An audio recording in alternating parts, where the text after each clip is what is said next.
General Anil Chauhan, Chief of Defence Staff, Air Chief Marshal V.R. Chaudhary, Chief of Air Staff, Admiral D.K. Tripathi, Chief of Naval Staff, General Upendra Dwivedi, Chief of Army Staff, Dr. Sabir V. Kamath, Secretary DDR&D and Chairman DRDO, विदेशों से आए हुए सारे distinguish dignitaries, Bharat सरकार एवं रक्षा मंत्रालय के सारे senior officers, air warriors, media के मित्रगण, देवियों व सज्जनों,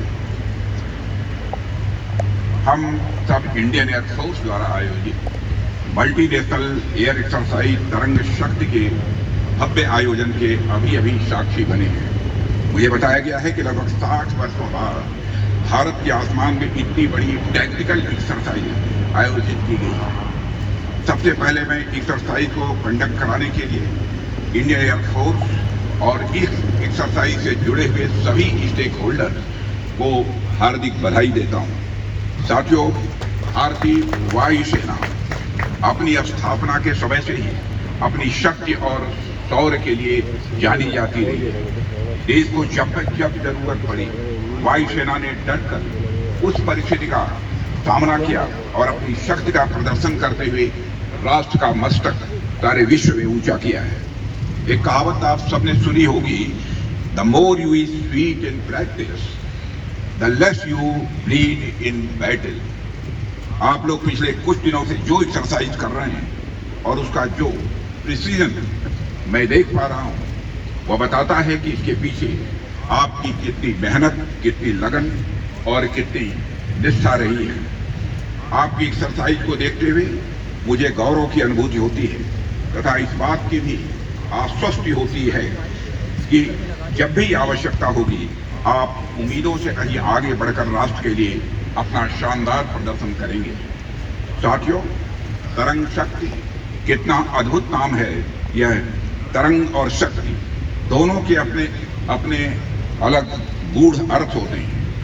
आमतौर पर जब तरंग शब्द हमारे मस्तिष्क में आता है तो हमें समुद्र में उठती तरंगें दिखाई देती हैं, लेकिन तरंग का अर्थ सिर्फ लहरें ही नहीं होता है। तरंग तो संगीत में भी होता है, तरंग तो हमारे मस्तिष्क में भी होता है, तरंग तो कई बार लोगों की बातों में भी हुआ करता है।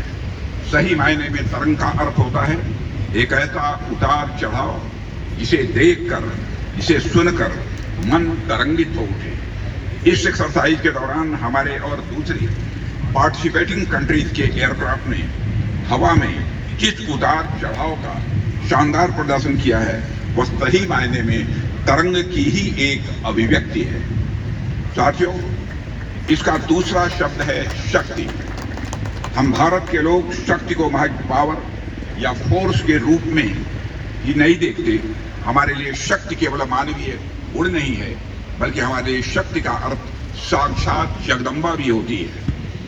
आप सबने इस बात पर गौर किया होगा कि जब भी हम पूजा पाठ और आराधना करते हैं तो हम ईश्वर से अपने लिए शक्ति की भी कामना करते हैं। मेरे कहने का अर्थ यह है कि हमारे लिए शक्ति एक दैवीय गुण है और जिस प्रकार भारतीय वायुसेना ने अपनी शक्ति का प्रदर्शन किया है, उसे देखते हुए मुझे यह लगता है कि साक्षात शक्ति की कृपा हम सबके ऊपर है।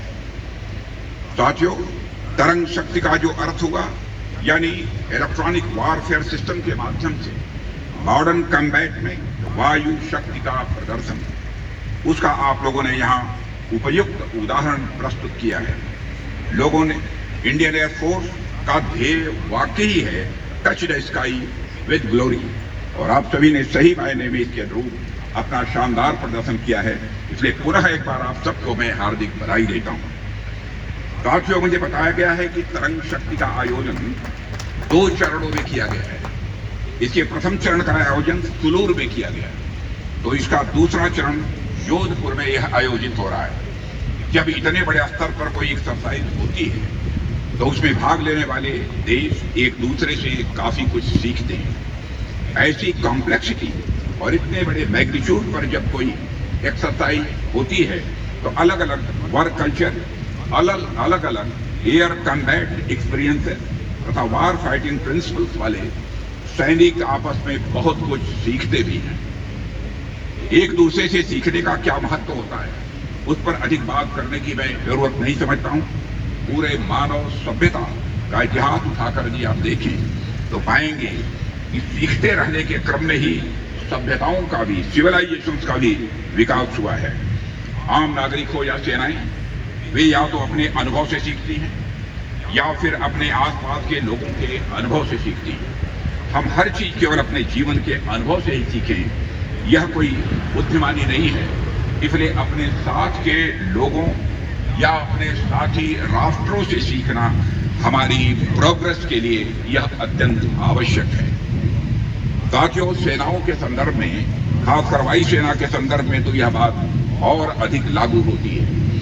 इंडियन एयरफोर्स या किसी भी देश की एयरफोर्स टेक्नोलॉजी इंटेंसिव फोर्स होती है और टेक्नोलॉजी आज के समय में किस रफ्तार से बदल रही है, आप सभी इससे भली भांति परिचित हैं। ऐसे रैपिडली चेंजिंग सिनेरियो में कोलैबोरेटिव लर्निंग अप्रोच के साथ आगे बढ़ना आज की यह जरूरत है और तरंग शक्ति के माध्यम से आप सभी इस दिशा में मजबूत पंखों के साथ आगे बढ़ रहे हैं। साथियों, हमारा देश भारत आजाद हुए 75 वर्ष से अधिक का समय हो गया है। आज का यह लैंडमार्क इवेंट, जहां एक और इंडियन एयरफोर्स की अब तक की ग्रैंड अचीवमेंट को सेलिब्रेट करने का अवसर है, वहीं दूसरी तरफ यह हमारी वायुसेना की अब तक की यात्रा को भी याद करने का एक अवसर देता है। आज हम न केवल दुनिया की सबसे तेज गति से बढ़ती हुई अर्थव्यवस्था है, बल्कि हमारी आर्म फोर्सेज दुनिया की सबसे ताकतवर आर्म फोर्सेज में एक आज मानी जाती है। 1947 में हम आजाद हुए। मुझे बताया गया कि उस समय यानी बंटवारे के बाद हमारी एयरफोर्स के पास सिर्फ 2 प्रकार के विमान महज 6 स्क्वाड्रन थे और इसी प्रकार युद्ध के बाकी साजो सामान भी बड़े पुराने दुराने और गिनी चुनी मात्रा में थे। पर आज दुनिया भर के श्रेष्ठ और मॉडर्न एयरक्राफ्ट और नेक्स्ट जनरेशन इक्विपमेंट के साथ इंडियन एयरफोर्स ने अपने आप को ट्रांसफॉर्म किया है। इसलिए पुनः मैं अपनी इंडियन एयरफोर्स को हार्दिक बधाई देता हूं। साथियों, हमारी वायुसेना और हमारा डिफेंस सेक्टर आत्मनिर्भर भारत के नए संकल्प के साथ तेजी से आगे बढ़ रहा है। हमारा रक्षा क्षेत्र वेपन्स, प्लेटफॉर्म्स, एयरक्राफ्ट के निर्माण में इंडिजिनाइजेशन की ओर मजबूत कदम बढ़ा चुका है। आज light combat aircraft, sensor, radar और इलेक्ट्रॉनिक वारफेयर जैसी चीजों में हम बहुत हद तक आत्मनिर्भर हो चुके हैं और इन क्षेत्रों में लगातार आगे बढ़ने के लिए हम प्रयासरत हैं। कुछ समय पहले तक भारत को आर्म्स एंड इक्विपमेंट के मामले में सिर्फ एक इंपोर्टर कंट्री के रूप में देखा जाता था, लेकिन आज भारत लगभग 90 कंट्रीज को आर्म्स एंड इक्विपमेंट एक्सपोर्ट करता है। ऐसे अनेक उदाहरण जो हमारी वायुसेना और हमारे रक्षा क्षेत्र के इवोल्यूशन की एक स्वर्णिम कहानी कहते हैं।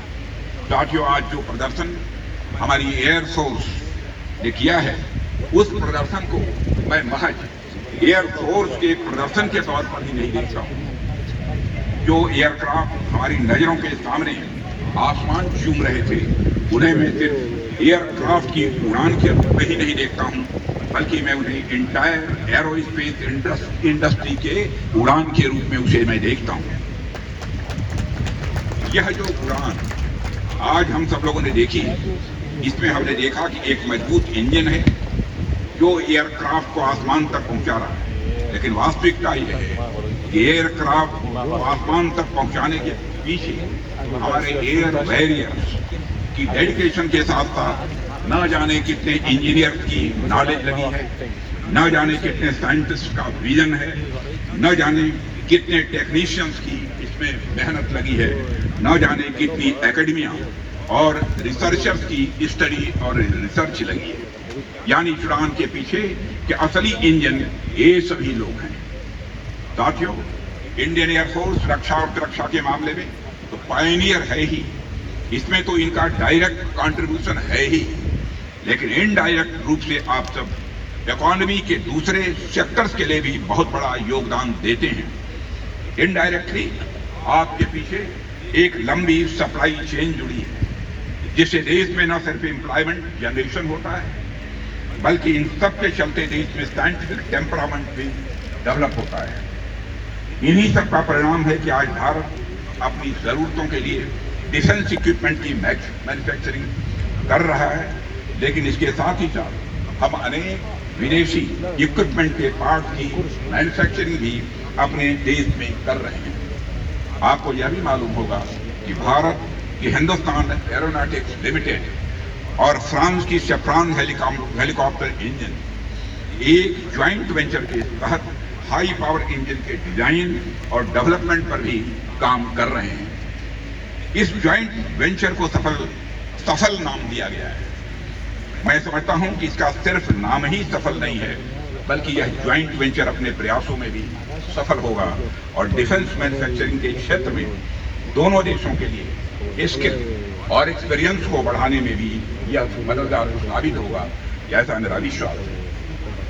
इसी प्रकार अनेक फ्यूचरिस्टिक और हाई टेक प्रोजेक्ट्स पर हम अपने मित्र राष्ट्रों के साथ भी मिलकर काम कर रहे हैं। साथियों, तरंग शक्ति जैसी एक्सरसाइजेस का अपना एक टैक्टिकल इम्पोर्टेंस तो होता ही है, पर इससे कहीं आगे बढ़ते हुए मैं इसे देशों के बीच के आपसी सहयोग, तालमेल और विश्वास में बढ़ोतरी के माध्यम के रूप में देखता हूँ।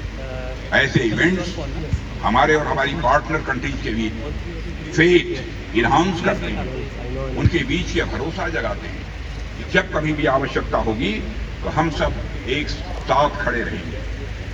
तरंग शक्ति के माध्यम से हमने अपनी पार्टनर कंट्रीज के साथ अपने डिफेंस टाइज को और भी मजबूत किया है।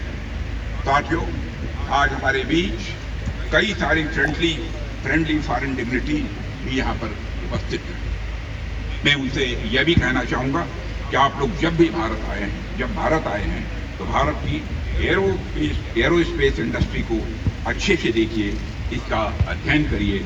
यह मेरा आप लोगों से विनम्र निवेदन है।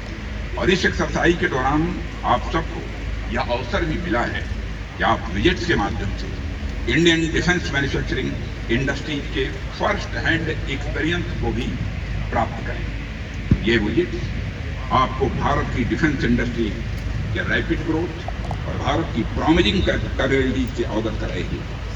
कैसे हम एक साथ मिलकर डिफेंस मैन्युफैक्चरिंग की दिशा में आगे बढ़ सकते हैं, इसकी संभावनाओं को तलाश करने का मैं मानता हूं यह एक अच्छा अवसर है। भारत आपके साथ मिलकर काम करने को इच्छुक है। हम चाहते हैं कि हमारा कोऑपरेशन सिर्फ पॉलिटिकल या कहें टेक्निकल सिनर्जी तक ही सीमित न रहे, बल्कि हार्ट टू हार्ट सिनर्जी के रूप में बदले। आज के समय में जब दुनिया में एक दूसरे से आगे निकलने की होड़ लगी हुई है, कई स्थानों पर तो अलग अलग देशों के बीच लगातार युद्ध चल रहे हैं, इन विकट परिस्थितियों में भारत का लक्ष्य यही है कि हम एक दूसरे का हाथ पकड़कर एक साथ चलेंगे। साथियों, पूरी दुनिया में जिस तरह से बदलाव हो रहे हैं, जिस तरह से दुनिया के समक्ष नई नई चुनौतियां आ रही हैं, उन्हें देखते हुए हमें अपनी पार्टनरशिप और कोलैबोरेशन को नई हाइट्स तक ले जाने की जरूरत है। मुझे पूरा विश्वास है कि फॉरेन डिग्निटरीज इस बारे में विचार करेंगे और भारत के बढ़ते डिफेंस मैन्युफैक्चरिंग इंडस्ट्री में अपनी सहभागिता बढ़ाने के बारे में वह सोचेंगे।